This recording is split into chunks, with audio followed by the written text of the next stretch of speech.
Maria Menounos, and you're tuned in to AfterBuzz TV, the ESPN of TV talk. Now, let the buzz begin. Hey, what's up, AfterBuzz TV? Welcome to the Ozark After Show. My name is LaGrosso. We've got a great show coming up for you, but before we get to that, I have to introduce my gorgeous co-hosts. Whoa! Wow! Here and Sean. Whoa! One person. What up, AfterBuzz? I will take that. I will take that. Yeah, Sean, what happened to your background? Oh, you couldn't. Oh, I changed. Oh, I can give it to you if you want it again. Actually, it's funny. It's actually very suiting that I should have this as my background because my girl. Are you psychic? Sean had this Oh, cool, no. but for those of you who are just listening, Sean he's like a tech genius and has found a way to create a green screen and superimpose images of the show back into the green screen. And today he randomly chose Ruth. We didn't know that this episode was going to be about that. And there she is. So she's Wow. our fourth co-host. Welcome to the show, Ruth. I'm really glad to be here. Y'all talking about dumb stuff again? Right. So I would love to get Ruth on as a guest. Oh my God! Man. but actual Ruth, not Yeah, the Ruth, not the actress. We want I Ruth. don't have time for your stupid show. Yeah. Right. Be like, yeah. Y'all are guys, stupid. All of y'all are stupid. Like, before we okay. get into it, we have some incredible topics. Obviously, we're gonna largely hit Ruth because like she was kind of the epicenter of this entire episode. But we want to talk about Sue, her mighty rise and fall from stardom. Wait, Sue was living that hip hop lifestyle coming through with that ride. I was like, what's I know. Really, a McLaren? A McLaren? Right. Wow. Good for Sue until it wasn't. right? We're gonna hit a bunch more things. I mean, Frank Cosgrove, everything that's going on there. Lots of good, juicy topics to get to. But before we do, what were your overarching thoughts of the episode? I'll start. I mean, man, it was like you said, just enough. I found myself just leaning in like to this one, like literally, like you said, in the hospital scenes. Just a lot of I mean, I don't even know what the word is to describe it. I was just like very, I mean, they're always tense episodes, but this episode you were just really like, ooh wee, like with Ruth going down. And I felt like something bad was going to happen to Sue, just the way things were setting up. So, yeah. Yeah, I mean, for me, like this was one of those kind of bridge episodes where we're setting up a lot of bad stuff that's about to go down. You know, and then for the way Ruth kind of turned on Marty and Wendy, like that was some like, ooh, this is not going to go well. Yes. You know, the team is falling apart here, and I mean, and rightly so. I mean, they just keep getting hit with so many things. I don't know how this could turn out good at all. Right. Yeah, I mean, I think that was pretty brilliant because it also came after Marty for the first time, I think. I mean, obviously he's done things to show that he's cared about Ruth in the past, but for the first time he said out loud, she's my family. Interesting to see how that's likely going to shift. So let's get into it. Ruth obviously had a big episode. It started with the aftermath of what she was a witness to this past one before it. And those three guys dying. I didn't realize that one of the guys that died was actually the informant. Yeah. I didn't realize that at first. Yeah. So that was an interesting little factoid. But her and Helen are in there and, you know, she's getting questioned. It comes to light that it looks like they're trying to pin the murder of these guys on Marty, saying that he did it because he found out that one guy was an informant. And that's kind of like what starts the whole ball rolling. So Frank Cosgrove is upset with Marty. There's like an altercation there, but they make up. And then there's been a power struggle between Ruth and Frank Cosgrove Jr. the whole time, Tommy. Yeah. So I knew that this was, or I had a hunch that this would come to a head, but I wasn't sure what he was going to do since he's such a loose cannon. I didn't know if he was going to beat her up. I didn't know if he was going to rape her or both. I was actually happy that it went in that direction rather than rape because that would have been way too gory to watch. Yeah, you know, you're right. I'm surprised, to be honest, that it took this long for Frank Jr. to do what he did. I mean, Yeah. obviously losing three of his guys, that pushed him over the edge. But they've definitely been setting us up for this to happen a long time. And she's got a mouth on her. I mean, I love Ruth, but she's got a mouth. And like Marty said, he's twice her size. So this was inevitable as far as I was concerned. Yeah. Yeah, it's interesting, Lauren, that you say the part about the rape, because I'm wondering if in the writer's room at one point, if that was discussed, like, hey, should we have her, and it's just like, nah, like we can't, do that. I think it probably was, because there was remember Tenere in the first episode, that was before we had our lovely Sean on the panel with us, but we talked about how there was like some sexual tension between the two of them. For sure. So I didn't know what that was leading up to. I mean, a lot of times when people hate each other, it could easily be flipped to sexual. So I didn't know what that was leading up to at first, but it was interesting. I'm happy they took it this way rather than that, because, like, honestly, the last thing the world needs to see is more sexual violence. Yeah, yeah, Not that I'm with you there. in general, but like especially that kind. It's just, especially gory. Prior to this, though, there was the conversation, and we don't want to miss this, that Ruth revealed to Ben that he was bipolar and was asking if he was on his meds and everything. Yeah, that was an interesting one. Like you said, it was kind of a little heart to heart that they had, and I don't know. I feel like Ruth is gonna go to Ben to handle it, because the way she was kind of seeing that the birds were, like, oh no, we've done it, we've cut ties, and she wants blood, and she knows Ben is like 100% all in for her. So I feel like she's gonna be like, because he already asked her, did he do this? And she was like protecting, Frank for some reason in the hospital. But now after Marty was like, no, we're not. He would go kill him. Right. Yeah. So, yeah, I'm thinking like maybe she'll be like, you know what? I know Ben will do this for me, and he's crazy enough to do it. So I feel like maybe like Sean said earlier, maybe this is going to set up to some stuff where it's like, hey, I'm gonna go vigilante style, and I'm going after like the mob or something, and Ben seems like that ride or die, like whatever, I'm in, count me in. So yeah, you're absolutely right, Tenere. Ben is the guy who's going to do. I mean, because he's been wanting to take care of Frank already, so like he doesn't need any kind of push. He's already got the gun, whatever it is. Like he's ready to go. I thought it was interesting though that what he said to Wendy about her conversation with Ruth, that you stole that from me. That was a very like nice moment that Ben had. Like I was going to tell her, and I in that moment I believed him. I think that he was getting around to it, but Wendy's going to be Wendy because she's Wendy, right? and so I really like that line. You stole that from me. That was really nice. Right, and I think it's like Wendy was trying to control the situation and keep pain from being inflicted on both sides. But when you do have any sort of thing that has been looked at as like shameful over the years, or you felt like you had to keep a secret, or that's just like a piece of you that you want to be the one who shares it. And I get that. It's almost like outing someone, Yeah. So if someone's not ready to do that, it's really not your place. So I get that. And that was a beautiful moment. There are a couple of those in this. There's always a couple beautiful moments, as well as a couple ones that are so fucked up you can't even really process it. One other thing to mention is that in the midst of all this, so before like the big beat up happens, Wendy does get a phone call from Navarro, and that was an interesting one too. Like, I mean, the thing that I think I really came to realize this episode, and that we've talked about a lot this season, is that this show is about power struggles. The whole show is about power struggles. Who's got the power? Who's vying for the power? Who lost the power? Who's dying because of power? There's different dynamics. It's about love and power struggles. But I think in this call that Wendy and Navarro obviously made nice, but Wendy flexed for him and made him realize that she was just as powerful of, almost, maybe not quite to the extent, but like almost as powerful of an asset to him as he was to her.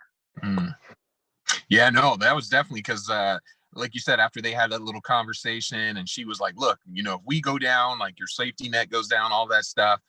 And then he just had his little like line, like where he was quiet, and he was like, we'll just pick up next time, and that's kind of like I feel like when kids are like, like, well, whatever, just just do it next time. So right. Do it right. Exactly. So he kind of realized, like you said, Lauren, that he's like, yeah, they're definitely an integral part of like what he's trying to do. So he can't get too crazy with them. I mean, as much as he can say, I'll do this, or I'm in control, I own you, all this stuff. They definitely have some leverage in terms of what he's trying to do, so. Yeah, I mean, especially after the other cartel has now made their, presence felt, so it's kind of like, he runs stuff, but like he's in Mexico and this is US soil, and you can't do what you want to do like you can in Mexico. So you do need these guys. So I like that we kind of have a little bit more of an evening of power. I mean, at the end of the day, he's the cartel, and you don't want to mess with the cartel. Yeah. But there is logistics to things. You need these guys to make all this work. Right. Why do you think she didn't pick up the first time? That's a good question. Because Wendy doesn't do anything by accident, or everything is very thought out. So that's a great point, Lauren. I mean, you could argue that in the heat of the moment they were worried, but I think he usually trumps everything. So I think that was a power move on her part. I was gonna say, I think it was too, because it's one of those things like he's probably so used to like people picking up on the first ring, they see his name, and she let it go, like didn't pick up at all, and now it's like, I gotta call you back again and it's just kind of like, it's slight, but it's enough where it's kind of like, maybe you're not as important or big dog as you. I mean, he is, but maybe in his mind he's just kind of like, man, Wendy's kind of still sending a message like, look, you definitely need us, and I'm not like, just cowing down to whatever you want. I mean, even though she probably should, because someone could show up at her door and cut her neck off. But well, one thing I will say from working with a lot of powerful people and people of high status is that when you don't pick up their call, they get angry. But like, if you can learn to set a boundary with them, that actually will start to respect you. Where if you don't, they'll just continue to walk all over you. So I think maybe Wendy, because of her work in politics and because of her innate understanding of power dynamics, saw that and said, you know what? You don't cut off a horse's balls and just get away with that. Lauren always taking it back to the ball. I mean, really, literally hitting them in the balls like that. Right. She's like, no, I'm going to go there with it. So honestly, that horse is the real victim. So coming back to our Ruth storyline, they're in the hospital. When is it? Marty and Ben are already there, and then Wendy comes in, gives Ben a big hug. Ben goes back because 3 says he can come back and see Ruth. They had done surgery on Ruth. And I love this moment between Wendy and Marty where they're like, how's Ruth? Catching up about that, like having that emotional moment. And then they turn away and they face straight and they're right back to business. Right. Yeah. Like this. All right. What's next on the agenda? We did this, and this. Okay, great. Moving on. We still hate each other. Awesome. Yeah. And it was funny because there was somebody sitting in the background of the hotel, of the hospital, the waiting room there, and I almost was waiting for them to kind of turn around and be like, "Are you guys for real?" Because they were just, like you said, talking about just all this like heavy stuff, but like in a very casual situation. I was just like, these two, it's just funny the relationship, how things are kind of changing, not changing, staying the same, but definitely, obviously have changed. So, well, it seemed like a moment of, maybe it wasn't tenderness, like it wasn't the handhold we got in one of those earlier episodes, but it was a moment of at least collaboration again, where it was like, okay, maybe finally they're not working against each other, but they're going to be on the same team. Wendy said, I might have an in with how we can get to the FBI. And Marty was talking about how he was going to handle things with Frank Cosgrove. So it seemed like at least they were like communicating again and getting back together business-wise, which felt like a promising step for their relationship. Right. Well, it's And can we interesting. talk and real quick just about like some of the Marty gangsterness like still coming out, like the way he talked to Frank Cosgrove Sr. about like if your son does this again, he's being hanging from a bridge in Juarez. I was like, Juarez. wow. He was like Where's I'm second in Juarez? command. Kind of Mexico? Yeah, Mexico. Yeah. Deep Mexico too. Like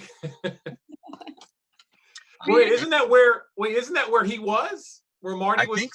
I think so. Yeah, I think that's where Marty was being held prisoner in Juarez, I think, Makes right? sense. Well, he knows what the facilities are like. Right. Yeah. Well, it's like he was saying, like the way he was talking, I was just like he could order the hit, you know, like he's like, like if I just snap my fingers, you know, he'll be gone and swooped up. I was like, wow, Marty, like, you know, but it was crazy because the fact that he said that, and then when Ruth was like, I want you to kill him, and he was like, no, like we've cut ties, all this stuff. I was like, man, he was talking so tough, you know, before, and that's when she brought up the stuff about, you know, Charlotte, if Charlotte was here and all this stuff. That's when I feel like a switch went off in Ruth's head. Maybe like that's when she might be like, no, like I'm gonna have to handle this myself, you know, type thing, and maybe call Ben in the fold. So, Well, I think. Oh, go ahead. But, Laura, I'm sorry. no, go ahead, Sean. Well, I was going to say this. What going back to Marty, you know, with Frank Cosgrove, you know, when he says that about your son will be like, it's a bluff that Frank can't call, right? Like, and so like it really like this is like the one benefit Marty gets out of being with the cartel, that he can threaten them, you know, like, so I feel like Marty really leaned into that because he knew that like there's no way you can call me on this, Frank. If I say this, you know that it could happen. Like, right. we already blew up your stuff, so you know it could happen. So it was nice to have Marty to have that power, you know, and then to own it. So just kind of going off what you were saying there. Yeah, and he's been known throughout the series to bluff a good deal in order to scare people off or to get them to do what he wants. But ultimately, we know that he's not a person who enjoys or wants to induce violence. So that made a lot of sense to me. Like, he already took a risk by cutting ties with Frank. So I don't think he wants to go ahead and murder his son when he already feels some heaviness on his conscience just from the fact that like Wendy killed Cade and he accidentally killed Zeke's dad. What was his name again? Oh yeah, I can't remember his name. Mason? Yeah. Mason, is that right? Yeah, Mason. Mason, good call. I'm gonna say Pastor Rick. That's not Right. accurate. That's the pastor of my friend Klaus's church. Well, interesting, Lauren. When you say that, I don't think Marty thought Ruth would go that far. You know, No. at the end of the day, Marty, if they kill Frank Jr., we're just going to start a war. Like, it's never going to end. And I think Marty knows that. So I don't think he was ready for Ruth to like pull out the Charlotte card and all that stuff. So, I mean, they're good at far lane. Do you feel like that was kind of, I mean, I get why they're doing it because it's a beautiful way to push Ruth out of Marty's arms and into Wyatt and Darlene's. It's like a brilliant plot point. Sure. But I thought it was kind of out of the blue for Ruth. Like, she's never been blood hungry before. She's always wanted to get her way and like get her job done. And she does like justice to an extent, but I've never seen her push for murder before. Yeah, but you know, she's untouchable. That's what Marty said. And once that line was crossed, well, it's like, well, then what do I get? What am I doing, Marty? You know, I mean, I think Ruth's right. Like, I'm supposed to be untouchable. That's why she got in his face, because she knows he can't do anything. Right. You know, so if you can't protect me from them, then why am I with you? So I don't know.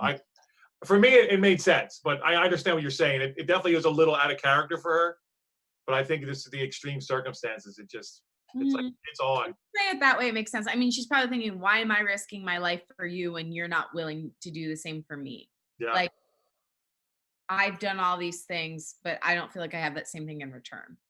And like you said, I feel like it's almost going into that, like that street code. Like you said, if someone's untouchable, I feel like in whether it's in mob or mafia, like, you know, that hierarchy, like it doesn't matter who you are. If you you take out someone who's untouchable, like you're gone. Like you feel like, yeah, whoever you are, like that's a no-no, you know. And like you said, when she said he crossed that line, it's kind of like, I feel like in her world, or you know, like in that world of untouchableness, like doesn't matter who you are, you go down if you knew they were untouchable. So The issue with Marty, though, is he keeps trying to walk the line between being a good person and being a gangster. And so that's where we're getting into trouble here. Like, Ruth is asking him to act full gangster when he's not willing to do that himself. Yeah, no, that's a good point. No, you're right. I mean, because if it's up to Marty, you know, he's done with all this stuff tomorrow. You know, as where I think Wendy gets a kick out of it. Loves it. Yeah, Wendy loves it. She loves the action. Political career anymore, so she wants to do what the next best thing would be, which is organized crime. Speaking of which, so her plan, like we're backtracking a little bit, but this is something worthwhile talking about. She meets with a beautiful silver fox, and they go over a plan to help her get the FBI, like the info they had that Marty wanted to give Maya to the FBI. That guy didn't really get a lot from him. Basically, he's a beautiful older man who's liberal and willing to be corrupted. What else is new? Oh wow. Yeah. I love it, Lauren. Just putting men on blast. Oh no, I was just saying politicians. Not Okay. A lot of men are very wonderful, as well as a lot of women. But there are bad ones everywhere and good ones everywhere. I don't believe anyone's inherently bad. I think that people are born good. Anyway, this could go on forever. Are we going to talk about Darlene and Wyatt a little bit? Oh hell yeah! I just want to wrap this out with Ruth. Is there anything else we need to hit on, like the whole Ruth, Wendy, and Marty saga? No, I think I'm good. I want to touch on Ruth a little bit with Wyatt, but I think we'll get there. Okay, so let's move into Wyatt. So the big thing that starts this off is that Bree goes and talks to Wyatt and tells him that Ruth is in the hospital and that she's in bad shape. It's revealed that he had texted Wyatt and told him this as well. Wyatt says, "Thanks for telling me. I'm not going." And Darlene confronts him and is like, "Hey." I gotta work on my Darlene impression. She does talk in like that sultry kind of voice, like all the time. Like, come on, man. So finally tells him what happened, and she's like, "Did you have a good reason?" Right? Because I did. That was the funniest. Like Wyatt's face when she said that was kind of like, "Whoa, lady! Like, wait, what?" And you wrote that in the comments. Yeah, I was like, "This isn't the Harold and Maude Jr. story I signed up for. What the hell?" And Harold and Maude was just a nice lady who liked driving fast and not wearing seatbelts. Right. Oh man. Yeah, she's on this cherry pick in your coffee stuff, man. Woo. Yeah, but like, also, why would he know what the hell that means? Like, unless you knew the full context. Right. What? Well, yeah, I thought it was interesting. Wyatt's reaction, because she's like, "Do you want to leave?" He's like, "No, I don't think that's really an option right now." Plus, he wouldn't have made it out the door. So I'm just kind of taking it in. So that was interesting. But I thought it was interesting too that Darlene was like, "You need to give her another chance," because the real poison in all this is the birds. Mm. So, and it's funny because she's not wrong. Yeah. You know, this whole town went to shit because of the birds. Yeah, that is true in a lot of ways. We gotta say the Langmores were doing some bad things prior to the birds getting there, but it wasn't like they were murdering and being terrible people. Just semi-terrible. Yeah, they were quiet criminals. Yeah. Pickpockets more so than, they stuck to their side of the fence. This is our side, you stay over there. Everybody's good. Yeah. So that was interesting. I didn't know how that was going to hit. I didn't think that there was a chance that Ruth would like get away from the birds, but she does love Wyatt so much that there is that chance. And I think it's interesting that he was the first person she asked for when she woke up. Did he come? Yeah, it's a great point. That was heartbreaking, actually. Yeah, especially also how like that left off with their last encounter in that last scene there. When Wyatt was like, he's like, I want to forgive you, but I'm just not there yet. And they kind of left it. Ruth was like, well, where does this leave us? And he's like, I don't know. And then it just kind of fades out. But I feel like he kind of planted some seeds there for a little bit, and really the stuff that Darlene had planted in him, where she was like, hey, the birds change people, because he was like, I don't know who you are anymore, and she's like, I haven't changed. He was like, yes, you have. And I feel like maybe that might take root with Ruth in some way, like, man, have I changed? Or maybe, yeah, the birds are, they're not even going to protect me, like they won't even go out and kill this guy. Like maybe that, like you said, that's going to change the dynamic of their relationship. And maybe Ruth pulls back a little bit, like, hey, maybe I'm not all in like I used to be, because you guys aren't all in on me, and like you said, maybe that she said in her, that monologue, by the way, this actress who plays Ruth is just so incredible. But the monologue she gave was so beautiful and so simple and just breathtaking. But there was one part where she said, your dad was out in the front yard and I heard him fighting. And I just thought for a second that none of this had ever happened. Which I was saying that to Tenere, it kind of got me thinking, I wonder if that is foreshadowing of the fact that she go back to the way things were, which is tying into her family unit, Wyatt and 3, and maybe Darlene, and kind of forming an alliance against Marty. I wouldn't put it past some of the stuff we've seen in this series. There is so much foreshadowing to say that that's going to be the case. Don't be sleeping on Darlene. I've been trying to tell Wendy this from the jump. This person, this girl is diabolical. And unfortunately, she's not wrong. So she's got a lot of truth behind her. And I think Ruth is about to jump ship with Wyatt. And then I think, I'm going to give a little prediction here. I think Wyatt's going to try to kill Marty. Ooh. Yeah, wow. Could be. Yeah. And you know what? It could be. I wouldn't doubt that, especially at the urging of Darlene. I could see her slyly putting a gun in his hand.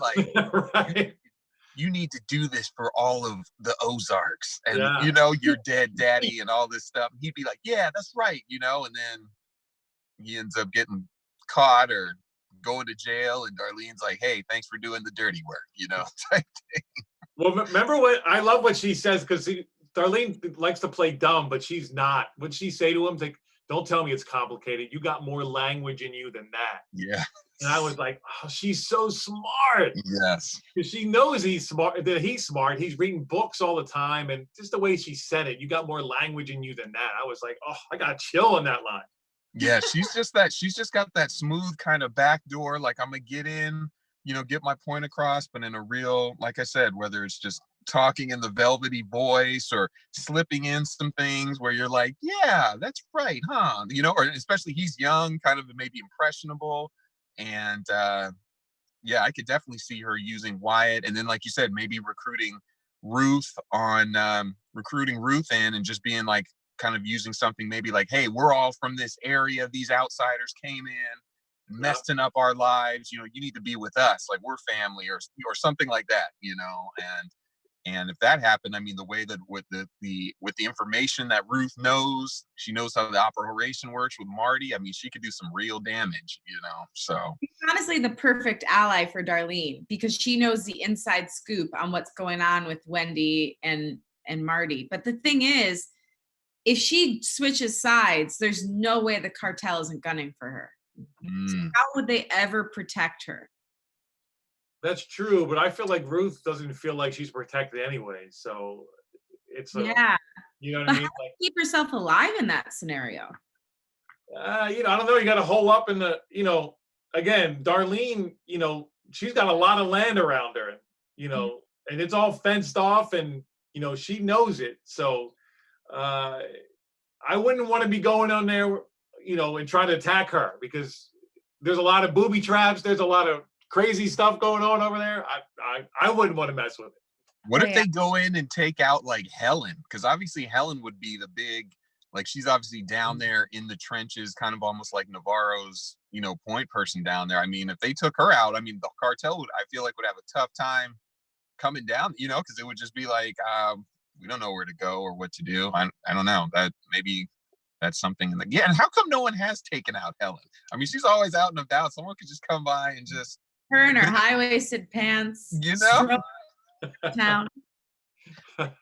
Speaking of Helen and the cartel, we have to talk about the FBI because there were quite a few interactions here with them. So Maya it obviously starts with her questioning Ruth and Marty, but then ends up going to Marty and basically saying, like, you have to play fair with me.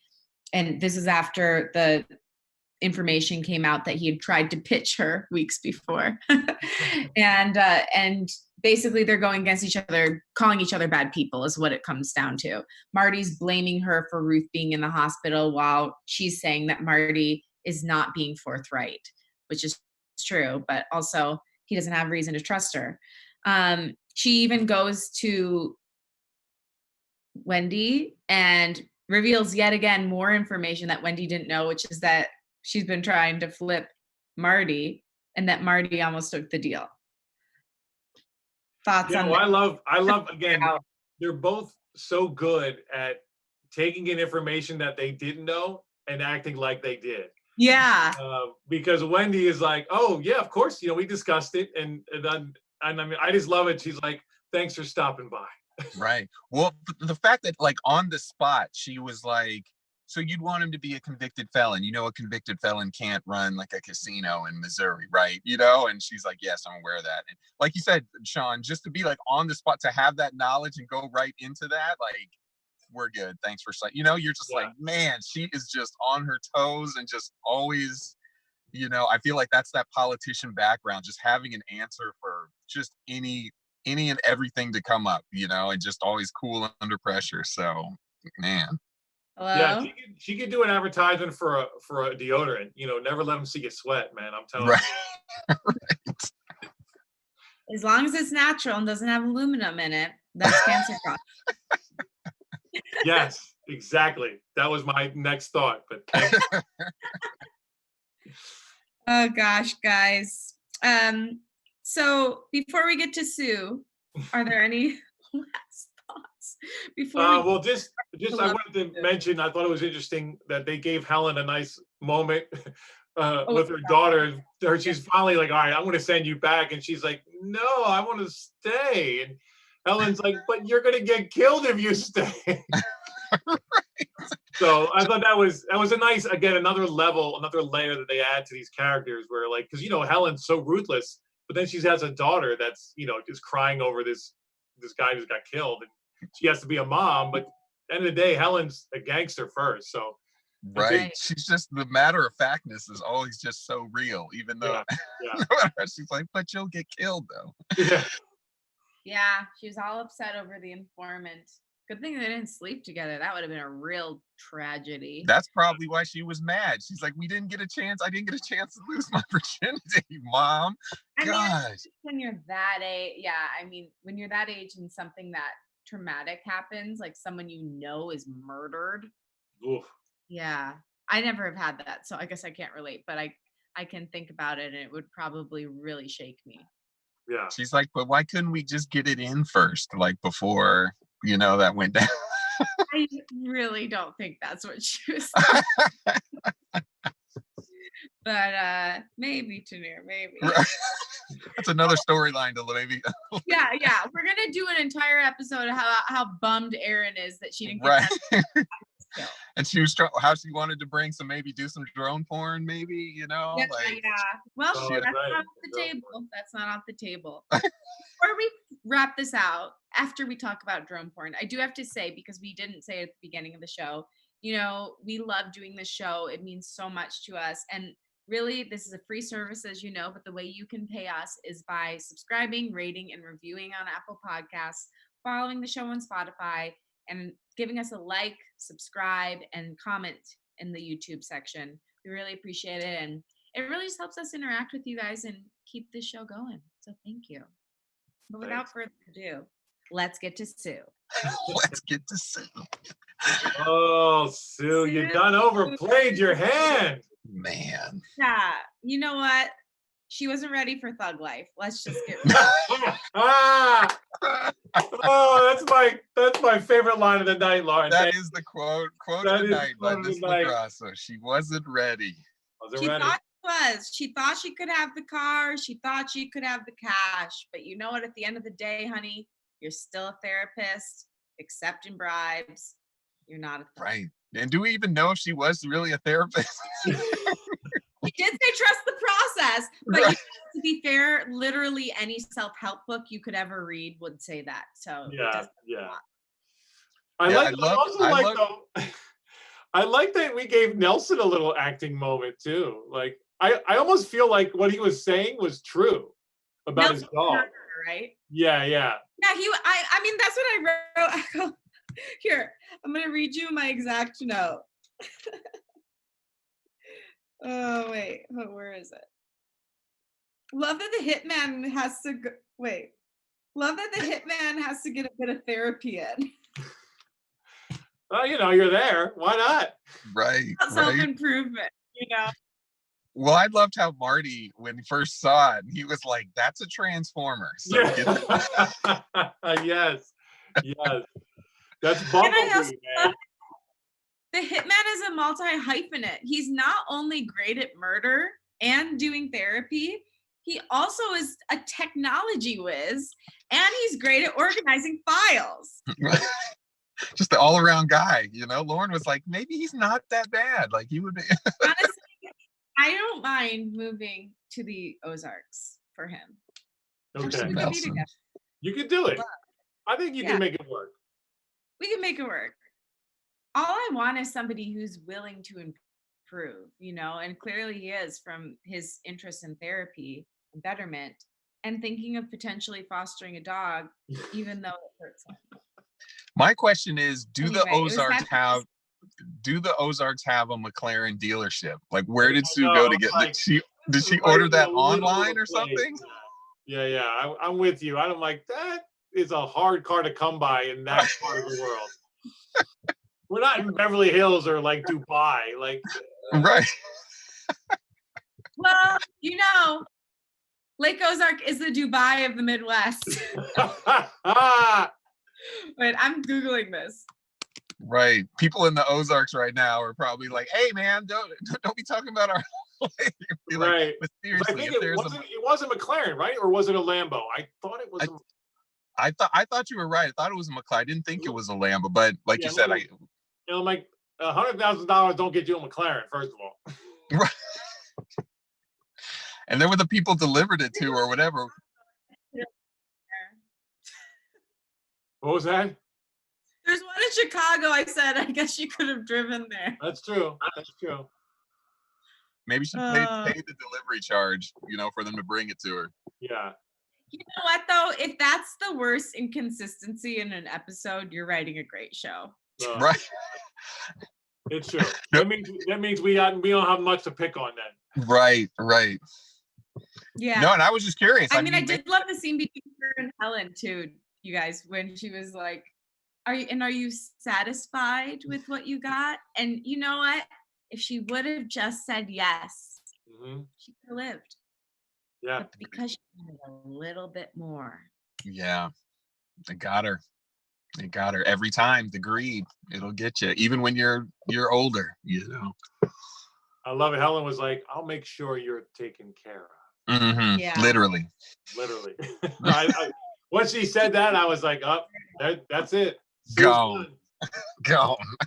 Sadly, we saw that beautiful car jumped into the water. And we found out our hitman lover is going to be commissioned for more work in the near future. Now, I wonder what and who she was talking about. Well, one could argue Ruth at this point, because now Ruth's a liability. That's true. You think they'd kill Ruth over Tommy? Oh. Well, yeah, but at this point, they're not even with them anymore. So I know, but those people know everything that they're doing. Like, why would Ruth be a greater liability than him? If they kill, well, they'd have to kill Tommy and his dad. right, that's what I'm saying. Like, it's a lot more complicated taking out the mob. Plus, then they have all their little soldiers. So I guess you're right. That's why she was probably just like, hey, just hang out because I got some more stuff for you. Could be multiple jobs, so just sit tight. Well, also, I mean, Helen's never been convinced on Ruth from the beginning. You know, she's always seen Ruth as a liability. So I felt like she was changing her mind this season, though. Well, I think she was possibly, but you know, as soon as all this was down, I don't know. I just feel like end of the day, Helen, you know, she's business first. So She's más o menos on Ruth. yeah. Más o menos. Trying to be on brand. Oh, but the best thing we learned tonight is definitely that Sue was not ready for that thug life. That's it. Oh my gosh, Lauren putting it down. Episode, I was so sure she was. Yeah, we thought maybe the OG. Apparently not. Right, like what if she had whipped a gun out from behind her back and it was like bigger than Nelson? Then she like blown him away. Then I would have been like, no, Sue. That's what I'm talking about. That would have been great. You know what? She needs a spinoff. Let's bring her back. Let's bring her back. Because we never actually saw her die. I mean, she could have got away, or you know, something, or jumped out the car. Wrapped in plastic. I'm just saying. I think Sue's done. Yeah, no, I think you're right. It's kind of like one of those things sometimes, like in the soap operas, like if you never actually see the person shot, you know, they always bring them back. Like, oh, he was just in, you know, another country on a safari and he just got lost, and then they end up coming back, you know, because you never saw him actually, like blood coming out of him. So maybe she has a twin sister that we don't know about. Will come back and avenge her death. Will take her McLaren out of the water. Wow.